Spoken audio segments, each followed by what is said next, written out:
Don't take it so personally. It's time to grow up and individuate. Now, I've got 3 verses, so I'm just going to read through those verses and then we're going to go on to some points here. The first verse is Proverbs chapter 19 and verse 11. From the Amplified Bible, it says, good sense and discretion make a man slow to anger, and it is his honor and glory to overlook a transgression or an offense without seeking revenge or harboring resentment.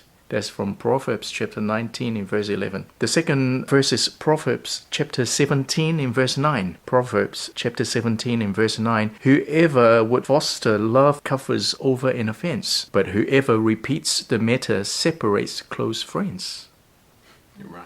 Colossians chapter 3 and verse 13. Colossians 3:13. Bear with each other and forgive one another. If any of you has a grievance against someone, forgive as the Lord forgave you. I've got a couple of keywords that I want to bring out and then we're going to go into it. The word individuate might be new for some of us or might be a bit unfamiliar, but the word individuate simply means being able to stand on your own 2 feet.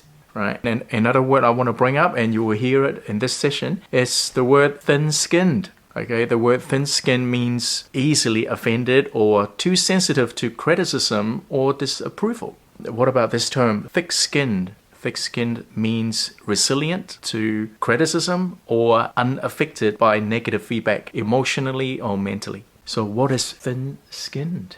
When people are thin-skinned, you have to tiptoe around them. It's a sign that their mental and emotional resilience is lacking. They haven't been properly individuated, haven't finished growing up if they take offense too quickly and too easily when it wasn't even intended. So some people are thin-skinned because they see you as a mirror of their values or self-worth. That means if you don't say the right things, they will feel bad or their feelings will be hurt. They won't even allow you to have a bad day. So we just have to understand, okay, that's what you're dealing with. Why are people like that? It's because we, in general, we don't see people as they are. We actually see people as we are. So I'm going to explain that a little bit more.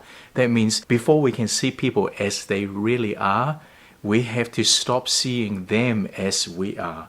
So what I mean by that is that it is about understanding people for who they truly are. It's actually not as easy as we think, because we all have a tendency to assess or to judge people based on our own internal leans or our internal perceptions. So often we would see people as the way we see ourselves. We don't see people as the way they see themselves. So that's actually a counseling technique. Actually, we have to learn to see people as they are, not as we are. In other words, it's actually hard for us to stop seeing people as we are or with our own internal leans. Okay, so why do people experience many relationship fallouts? It is likely because they took offense when none was intended. Like you and I misunderstood, you and I misjudged, you and I misinterpreted a comment. We even overthought the conversation. So do you know who are the worst interpreters in life? Children.